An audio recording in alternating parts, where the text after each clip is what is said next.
One of the things all RC pilots lack is perspective. Full-scale pilots can see how far they are from an obstruction. Lacking that perspective, RC pilots are left guessing.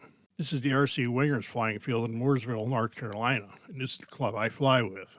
We do have trees all around the field, but they're outside of the normal flying area. As with most flying fields, there's one tree that seems to attract planes better than others. At the RC Wingers flying field, it's this tree that seems to have the biggest balsa magnet out of all of them. And if you're thinking this tree is far enough out that it shouldn't come into play, you're right, but it does anyway. Here I put the Mavic directly over that tree and took a look around. From this point of view, we can see that there's gobs of room between this tree and our runway. But many RC pilots have kind of a flair for running into things they thought they were going to miss by a wide margin. I'm happy to report that I've never put a plane in that tree, but my superior flying skills caused me to land a plane in this tree. And naturally I parked at 75 feet up, right about here. The good news for my ego was that this was the first day flying at this field for me, and there's also a glider in the tree at the same time. And we can't blame all this on the rookie pilots either. This is Dennis Shaver. He's one of my friends out the field and one of the best pilots you're ever going to see.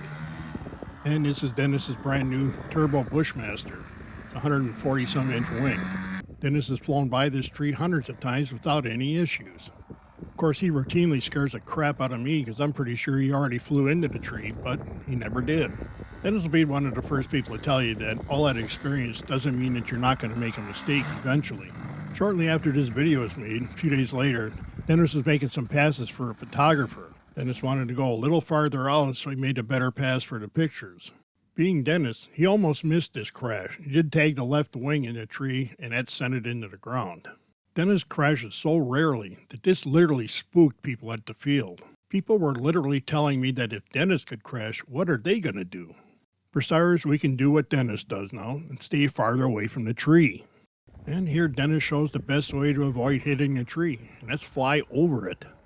Whether I'm teaching somebody to fly or introducing a new pilot to our field, we tell them about this tree.